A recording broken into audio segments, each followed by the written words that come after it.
to the part that I dislike the most.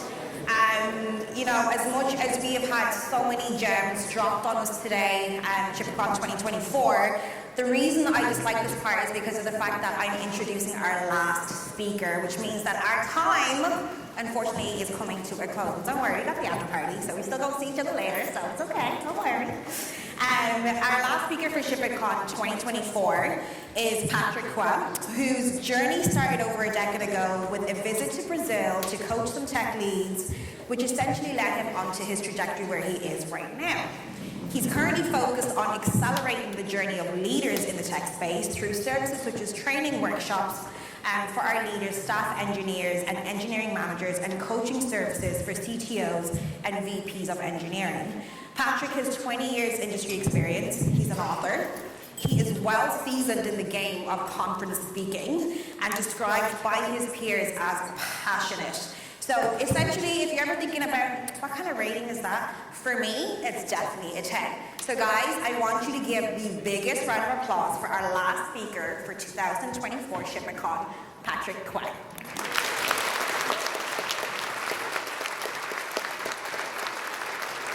Hi, good afternoon, and thank you very much for staying for the last session. I know it's been long. I'm sure your brain is full of information.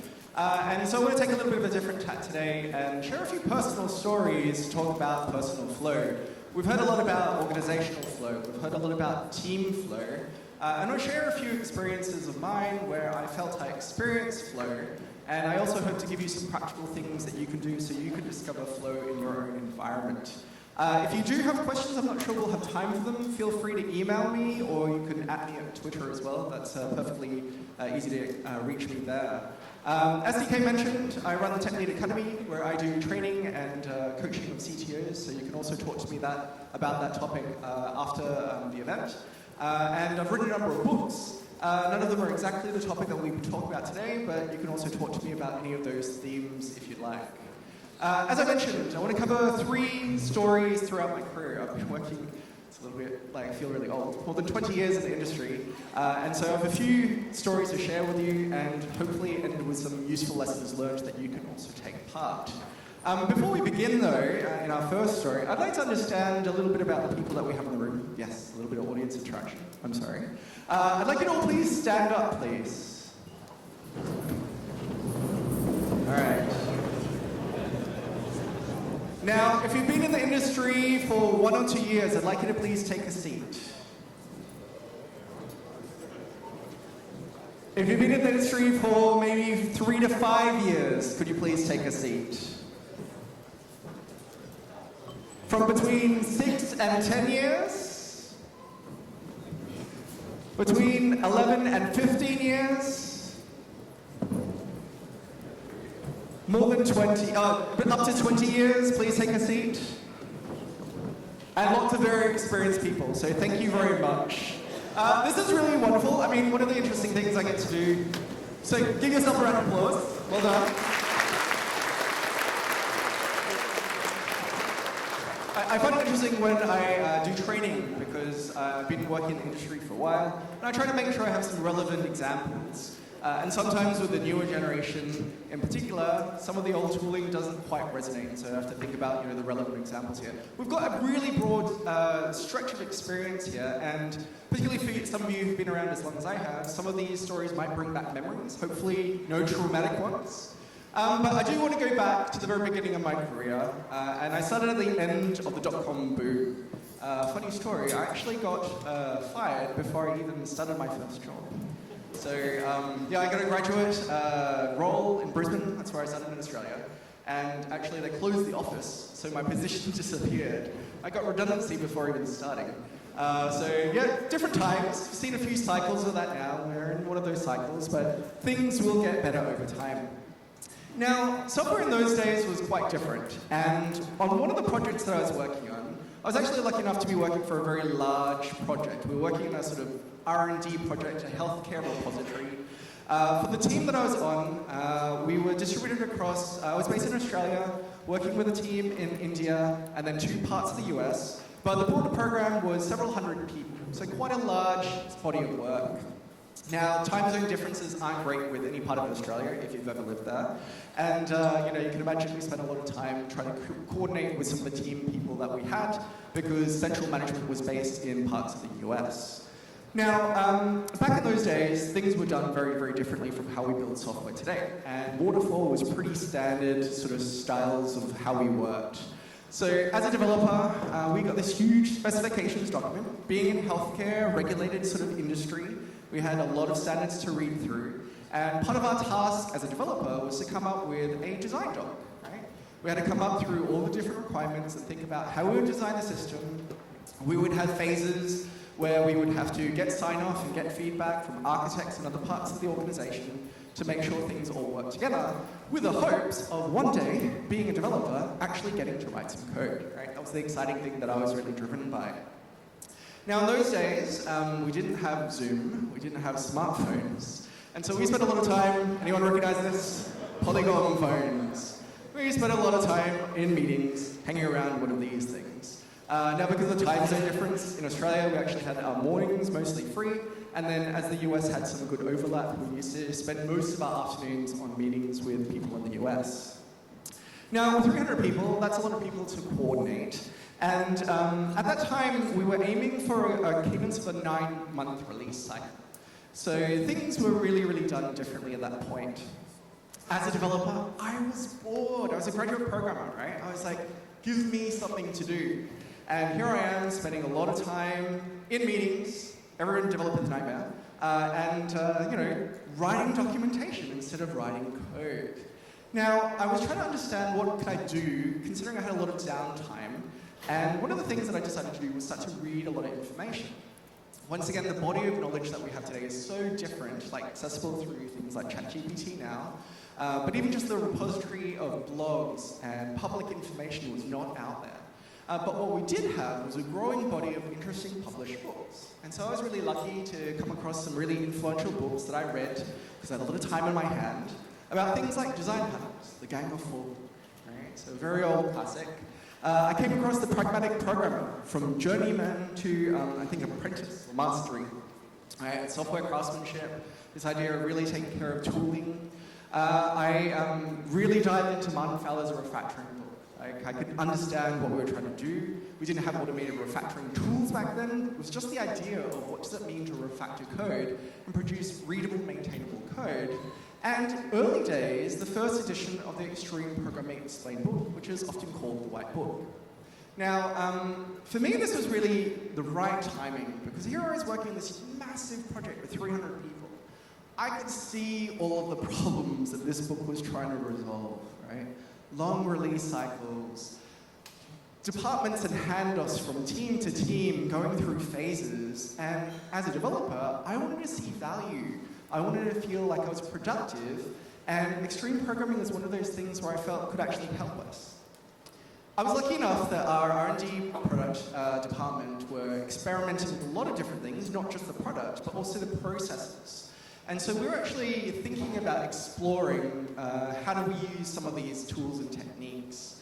Now, we weren't as crazy as using, every 2-week release cycles, but we were inspired by using some of the ideas and practices that were talked about here, like automated testing and continuous integration.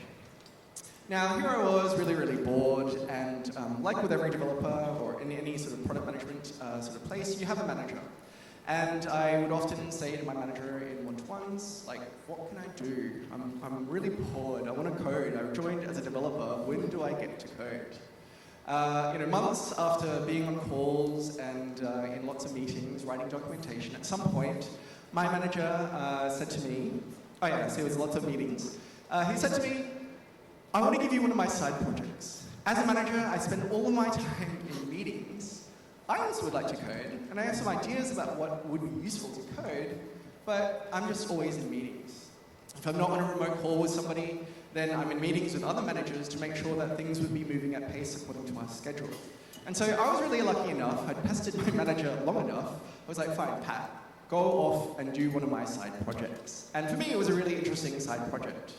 Now, at that time, this is what our build process kind of looks like. In those days, you used to have a build team. Anybody been on a build team? I am sorry for you.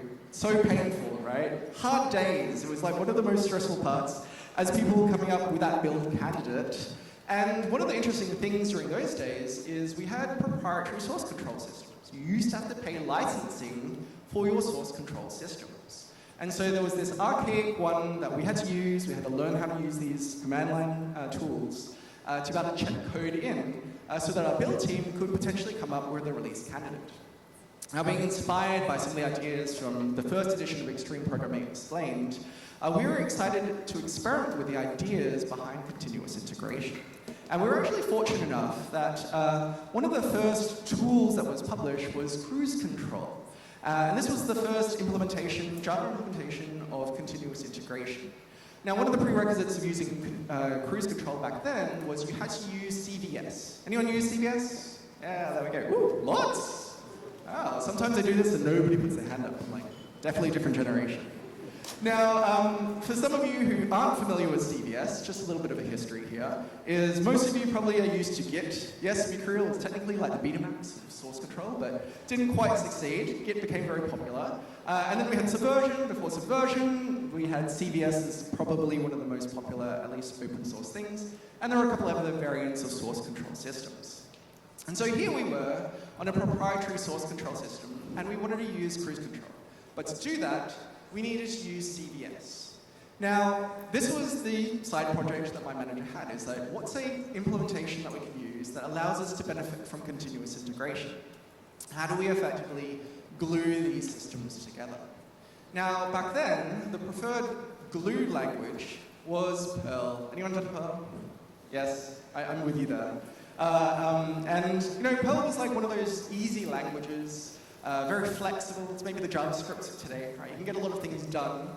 It's not the most robust language, but you can get a lot of things done. And so I was tasked to effectively write the Perl scripts and programs to effectively bind our tooling from CVS, source control system, to our internal source control system, so that we could actually benefit from using continuous integration. Right? So that was kind of the goal that we had. Now, to imagine how this worked, as a developer, I would like to check my code into CVS.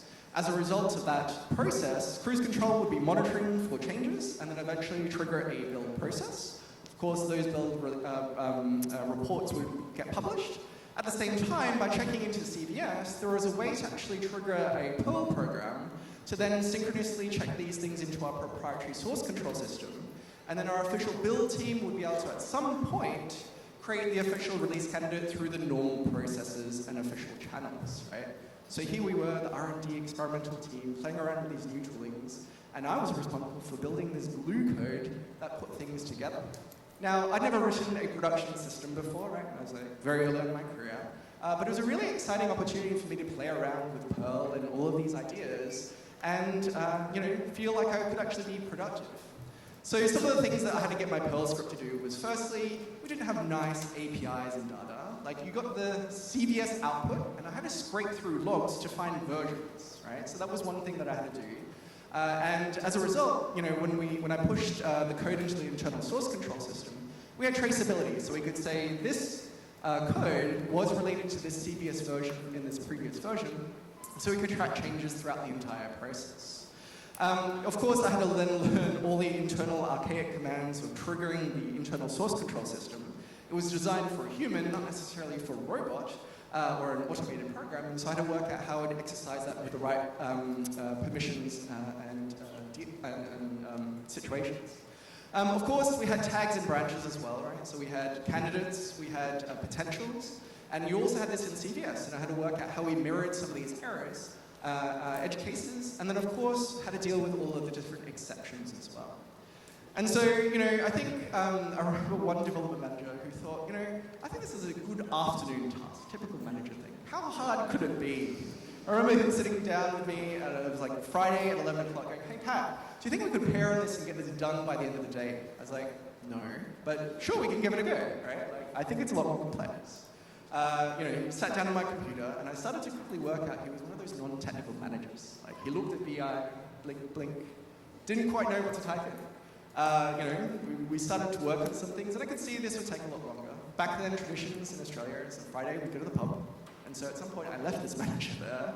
It wasn't my manager, but I was, working out it was going to take a lot longer given the complexity that we had here. Now for me, this was like a really fun experience, right? And if I think about personal flow, as I was working on this side project, I think there were a lot of different circumstances that triggered this, at least personally for me. When I finally finished this program, I think it was a good 2 weeks worth of work of going through all the different edge cases and testing it to make sure I didn't accidentally trigger any real releases.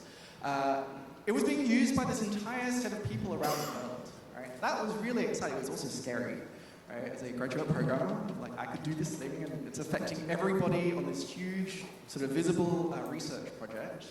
At the same time, I was learning a whole bunch of things. I was learning how to write a program. I was learning how to deal with exceptions. I was learning about all of these different tools that I'd never had to deal with before.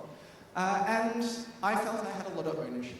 Now, my direct manager didn't say, Pat, just go off and do this thing. We had regular check-ins, and I'm one of those persistent people where I will raise my hand for help when I know I need some help.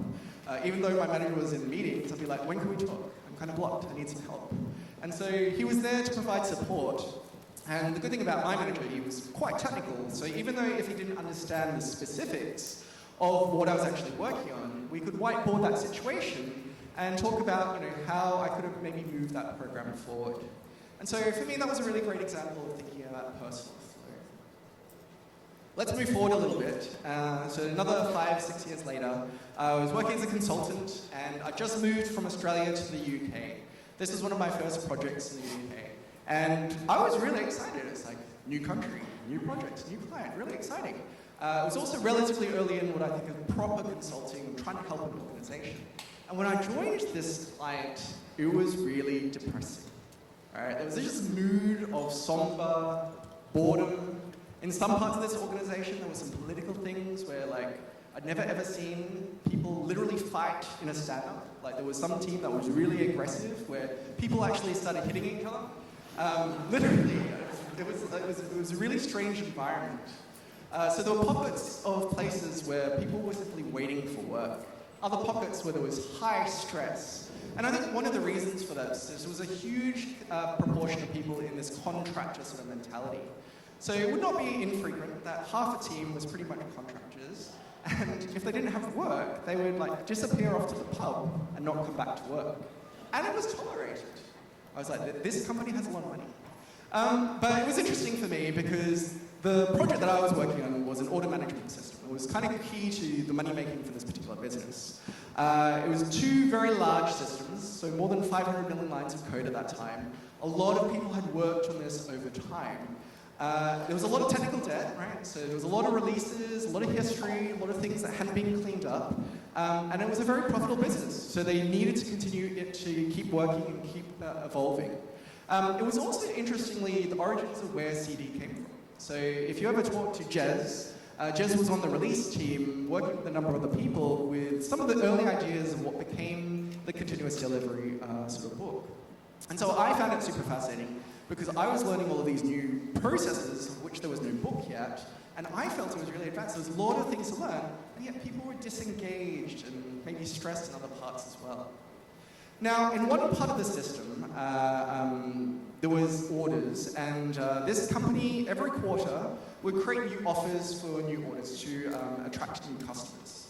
Now, for each of these different quarters and different offers, they would send out new emails to people to let them know what their terms and conditions were, so there was a sort of imprint or a contract of what was actually sent out.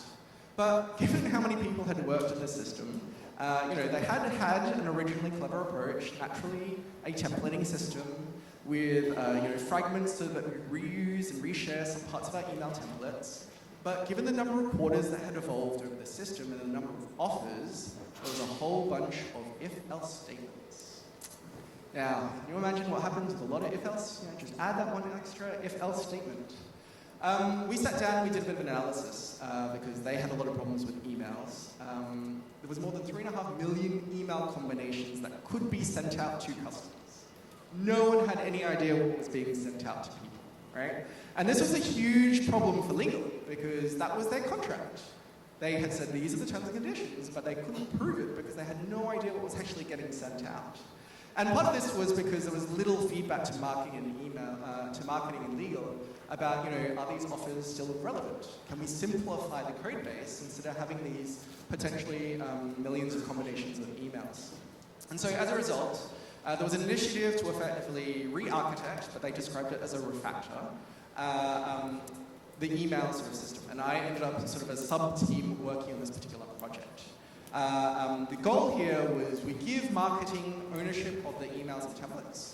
So they know rather than hundreds of templates, there was maybe 10 variations of templates they might send out. It would be a sort of constrained UI so that they knew how they could parameterize some things like customer name and address. And more importantly, it would be a separate system. This thing would generate effectively an artifact that we would then import into the order management system. So there was a clear delineation of responsibility. Now, I worked on a small team of 4 people, and we had 8 weeks to try to build this thing. And the reason that this project got initiated was because an architect had got involved to prove out this idea. Now, this architect had built a Swing application for building this, right? So, early days of the web. And we didn't have much of a choice. The request was, please turn the Swing application into a production application. Now, you might have said, well, couldn't you have done like web? Yes, but that's not really what the architect had chosen. And so as a dev team, we were commissioned with this goal of turning this prototype into a production application. Now, we thought this was cool. We get to work on something different. We get to build something from scratch. I've never dealt with Swing in a production application before. And I thought, we use agile stuff. We do test-driven development. So why don't we try to do some acceptance test-driven development with Swing? All right? My team was like, how do you do that? Right? Like, what's that mean? Like, can we automate like a Swing, like a desktop application? Is the tooling there? I was like, well, I don't know. Like, let's do a spike. Right? And so we had 8 weeks to sort of build this system. And fortunately, we were able to spike it out pretty quickly in the first week. We came up with a really nice approach that allowed us to actually acceptance test drive our application. We first focused on building a walking skeleton, so effectively prove out all the different parts of the architecture, make sure we got the right technology choices there. And sort of early on, we were able to complete a sort of MVP of all the things that we necessarily needed to do, and then we could work on effectively migrating the different sort of templates from the old system into the new system. Now, at that point, we needed to get some architectural sign-off, so our architect had to also see a demo of that. And interestingly, at this point, like our team, more than 4 weeks into this project, was having a lot of fun. Right? We'd never acceptance test-driven a client-side application. We've not learned Swing, and yet we were having a lot of fun building this thing, playing around with this email templating thing. I remember one of the devs said, I've heard about this thing called user testing. Like, I've been reading about user experience. Like, I'd like to try to apply it to our system. And our team was like, well, what does that mean? Like, what do we have to do? And they're like, well, nothing really. Well, we just have to get somebody from another team and ask them to try to do something with the application. Now, we're a bunch of back-end devs. Like, can you imagine the UI we built? Terrible, terrible. And for me, it was like interesting because I'd never sat through user tests before. And, just seeing somebody given a task and you sort of watch how easy or hard it is for them to accomplish that task, you learn a lot about the, in our case, lack of usability in that system. And so, this person was able to apply their interest in doing a guerrilla UX test. And back then, we didn't have, user testers in every team embedded. Usability was still a very small field. And I found it really interesting that this person could apply their interest in this environment. Another interesting thing is one of the contractors on the team was having so much fun. They spent evenings, right? Like their own time, not getting paid, beautifying our application. Working out how to make a Swing app actually look like a decent desktop application. And it was really fascinating because for me this is another indication of sort of the flow that people can get into. And we were able to deliver this thing well within the 8 weeks time frame. And this is just another great example for me about personal flow, right? So there's a sense of progress, of accomplishment, of getting things done. In this case, there's also being able to apply everyone's strengths in that opportunity, right? Everyone feeling safe, maybe unsure, but still safe, so that they could say, hey, I'd like to try this thing, what do you think? Applying their interests and their strengths to the situation. And sometimes a tight deadline is actually quite useful, because you know you need to deliver within those constraints. Let's move forward to another story, 2012. At this time, So we withdrawed from that particular client, and 2012, so 6 years later, we actually had a team that went back into that same client.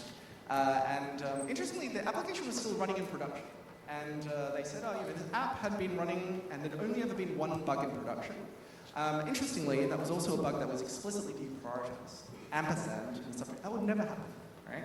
And so it was really interesting about the benefits of this ATDD system.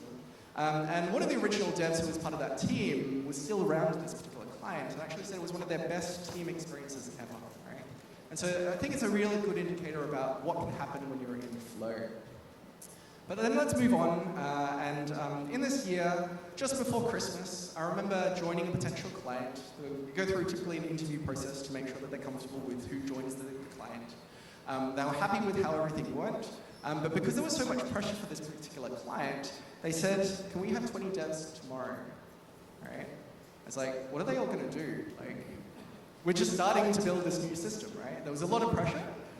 We were able to convince them, okay, well, let's not start off with 20 people because you can't go faster all like typing on the same code base. Let's first try to work out how to break up work so that we can work in parallel streams. We're working on a new content platform that needed to be built in the summer of the following year, and it was a pretty interactive content platform, but they weren't quite sure exactly how interactive it was going to be yet. Now, we scoped out lots of story card work. And we sort of scoped out work into small chunks where I like to try to do things that are within a day or 2 days ideally. Some of them are a lot bigger, but well within a sort of week. And 1,200 story cards is quite a lot of work, even with a large number of people. So we knew it was going to be a tight deadline. We worked out a ramp-up plan about how we can get people on and to make sure that we could sort of parallelize work at a reasonable pace. We had a delivery manager, we had a product owner to help us work out what features we were going to build, and there was me as the tech lead for this very large team. Now, when I think about flow, particularly when I'm leading a team, I like to think about the flow of work, right? It should be moving quite in one direction. If work moves back a lot, that means that you're not maybe having a great development process, right? So if I build something, get it to test, found lots of bugs, go back to dev, fixed it, go back to test.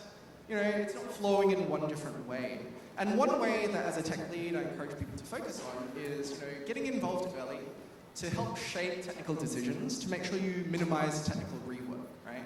To make sure you validate the right product assumptions or business assumptions, to make sure you're building the right thing, and then you know exactly how you're actually going to build this as well. And so that was one of the responsibilities I saw myself as a tech lead, of helping my team be more effective by trying to deal with the sort of technical analysis of work upcoming so that work could flow and they could just focus on implementation, their design, and they had the right information in mind. Now, given the whole bunch of developers, whole bunch of work, and me, I think you can imagine who's going to be the bottleneck here, right? Now, I shared a little bit of the story earlier about my first time tech leading, where I get a little bit stressed when I'm interrupted a lot.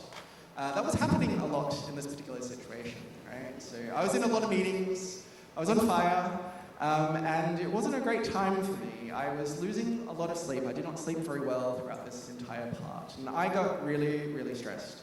Now, I found it really interesting because I'd never been so stressed in my life, and when you're under a lot of stress, you react kind of differently.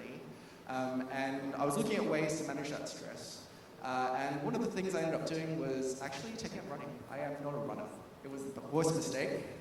But it definitely helped me. I even signed up for a half marathon, right? That's how not running I am. And it was an outlet of trying to get out, do something physical to balance out the stress. It was just a sign, a symptom of how much stress that I was really under. It got to a point where I lost my voice. I was losing sleep, I got sick. I literally came in one day and I didn't have much of a voice. Now, that's not a great place for anyone to get to.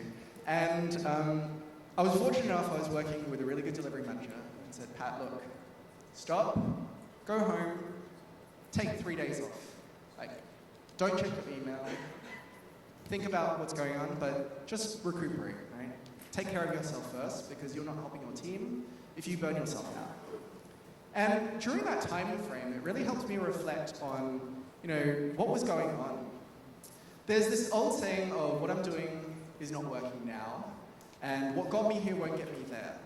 And part of this thinking comes from, I was heavily influenced by this book about systems thinking very early on, about how do I improve the system? If I go back into my team exactly doing the same thing I was doing before, I might feel better on day one, but fast forward 3-4 weeks later, I'll be under the same level of stress. I need to somehow change the system so it becomes more sustainable, more manageable for me, and more importantly, useful for the team as well.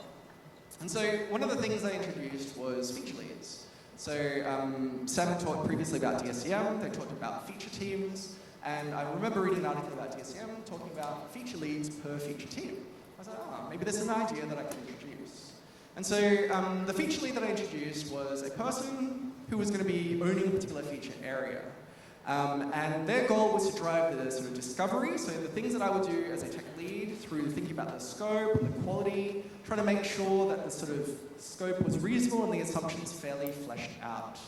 The goal there is that they weren't necessarily going to implement things, but they would pair on the design, right? So anybody in the team could still pick up the work, but they'd be involved in the development and do code reviews to make sure that things would be meeting the criteria that we needed.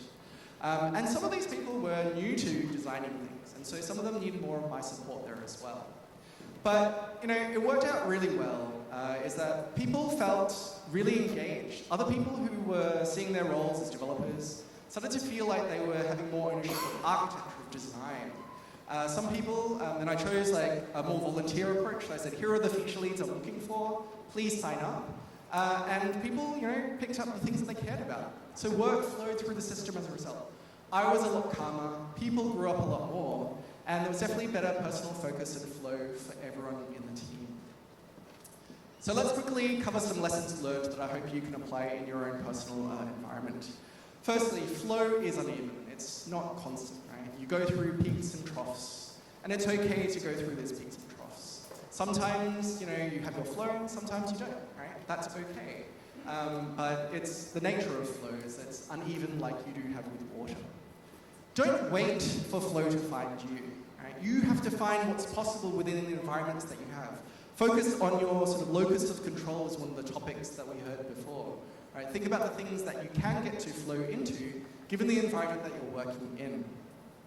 Growth is flow, and so focus on the things that will help you grow, but also help the team, help the product or the company in the initiatives that you're that you have available around you. It's this kind of weird state between boredom and stress, right? So sometimes we go through boredom, sometimes we go through stress, and through that we grow. And a really good model, if you want to find out more about this, is Chet Mahaley wrote a book called Flow that talks about this. Is sometimes we need a little bit of stress, a little bit of anxiety to push us out of our boundary, but we need support so that we can succeed. But if we're doing the same thing day in, day out, we do fall into that boredom state. And so flow is this state in the middle. Now, there are some times in our lives where we don't want to get into flow and growth, right? That's okay, right? If you're happy where you are, sometimes life priorities are more important. Newborn child, you know, some death in the family, there's something that you need to take care of. That's perfectly fine as well. Same thing, you can't have too much anxiety all the time, otherwise you're going to burn yourself out. So there's an interesting balancing part there in the middle. Another thing that you can look for is really trying to find alignment, right? And there's this Japanese concept called Ikigai, and I'm really fortunate that I found where I'm currently at with Ikigai, of focusing on the things that I enjoy, the things that I feel that I'm good at, and the things that add value, and the things that people are willing to pay for. Now, you can rely on your leaders or managers to try to create that alignment for you, or you can try to discover that alignment that exists in your environment today for yourself. So the only thing that you have to do is work out, you know, what are the things that you're good at, where are the things that you would like to spend time on. Nobody else can answer that question for you. Other people can help you, but you still have to answer that for yourself. Then you need to think about where does it align with what is needed in the organization, and you know, do you have that opportunity around you? But it's a really nice concept of thinking about how you can find personal flow. With that, I'd like to thank you very much, and if you do have any questions, feel free to email me or talk to me afterwards. Thank you very much.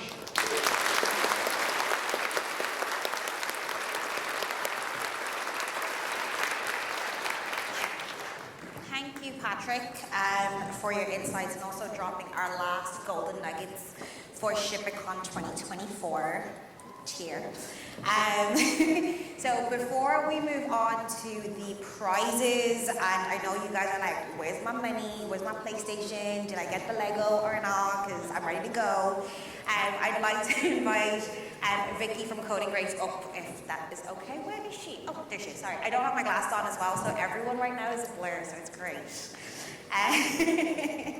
So, guys, thanks to your contribution, we've been able to achieve essentially one of the goals of ShipperCon, which is about giving back, and especially to people who are out here working to make things easier or just making a positive impact in other people's lives, whether it's tech or it's outside. So we are honoured, we are grateful to you because we are able to actually raise €1,500 towards Coding Grace. So thank you very much, guys. Give yourself a big round of applause.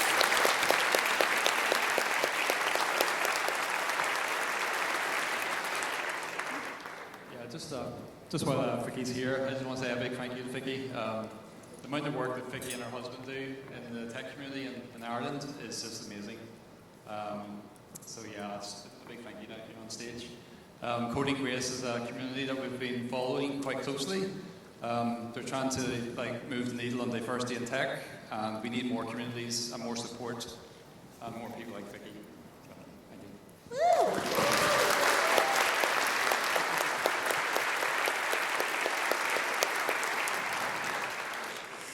Okay, so I'll start announcing the prizes. So the first one we're actually going to start with is the squishy mask. The winner of the €100 cash prize created this lovely mask over here. So I have Lily B, biblically accurate, squishy. Hey Lily, so you're a winner. Go now. Okay, I'll give that to you. So Tom is actually, I'll get you to be safe on the stairs, girl. Health and safety. We're not about to get sued today, okay?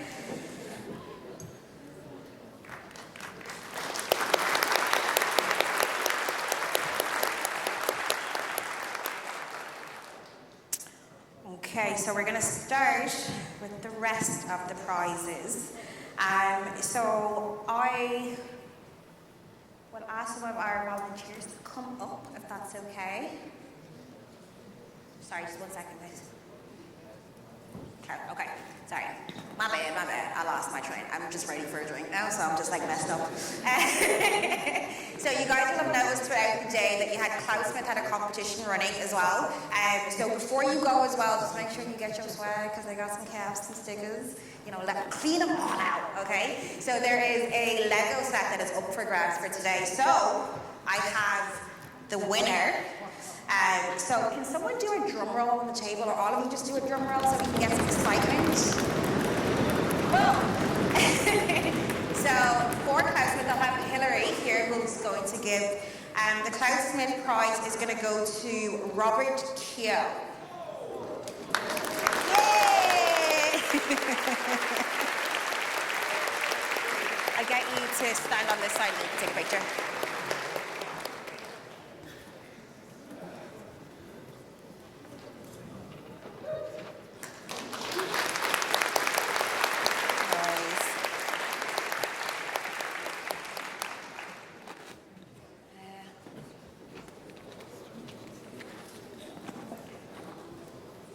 So then we're going to move on now to the raffle that Tom and John announced earlier on today. So you probably like my money, my Fitbit, my projector. And so we're going to announce the winners. Got all the prizes here. Francesco, do it. Yeah, could Francesco come up to assist us? Yeah, come on, faster. Was that only mercy?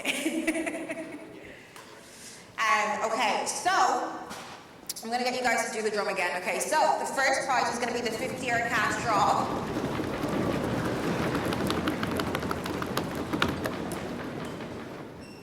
So it is number 859. Red 859. See, I'm upset because I couldn't do in the raffle, so right now I'm just I'm sad.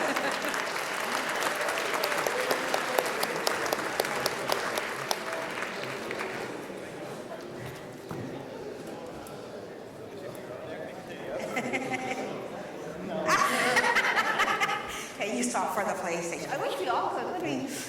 Huh? Oh, okay, great. So the next prize is the Apple AirTag. So another drum roll, please.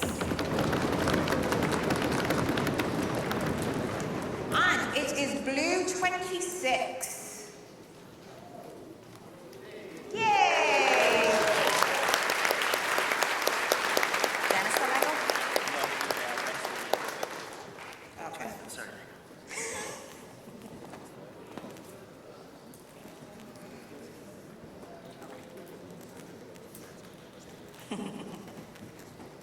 Hey, there you go.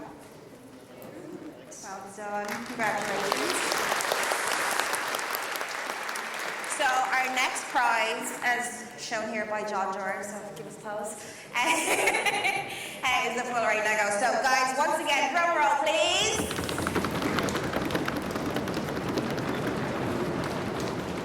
And it's red 642. No, 642 not here?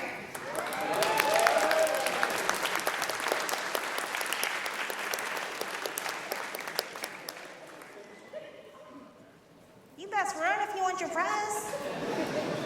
We're not gonna be here all day. No, I'm joking. Give a round of applause, guys.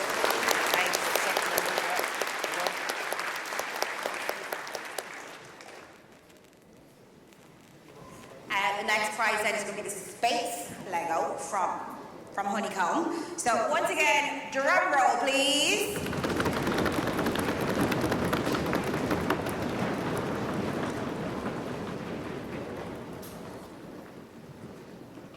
Ooh. Ooh. I think we're going to have to do another drum roll, aren't we? Yeah, throw them back. No, or just put them inside. Oh, throw them back inside. Sorry, go. Y'all went ready so quick to be like, you better not let me get my Lego. Grab got one this time, okay. So the Lego goes to blue 762. It is now. Yay!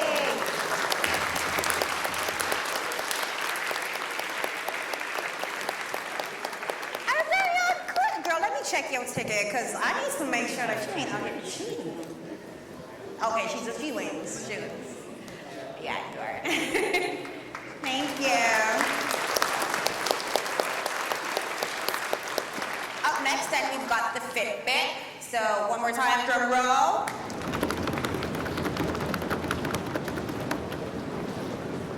And I have one for Jessica. So we've got blue 798. Who's ready? Blue 798. There you go. Woo!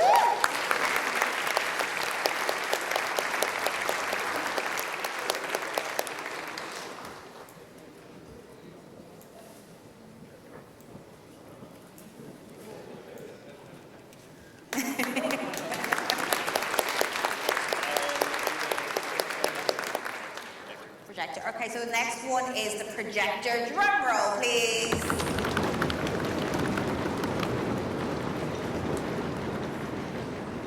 So we have the projector and it is red 170.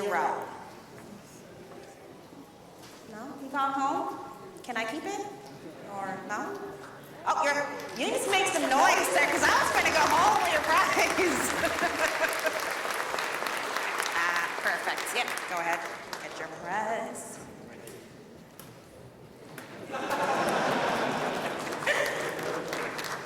So, the swag. Okay. So, second last one? Yeah, okay. So, do a big, okay? Pray. So, last one, then the 9-dot swag bag. Plus the camera. If you don't make noise, I'm going to be so upset with you. Blue 301.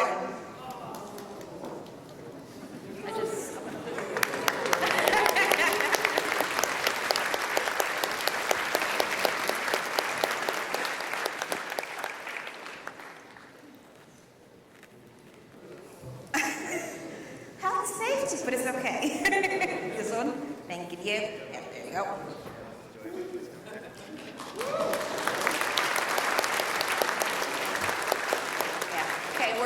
on to the big one now, right? So that drum roll better be good. Come on, guys. Come on, Francesco. Do it best. Come on, come on, come on, come on. Okay. Right, the winner of the PS5 is Reg 146. 146? Oh, girl! Yay! Well done! Good!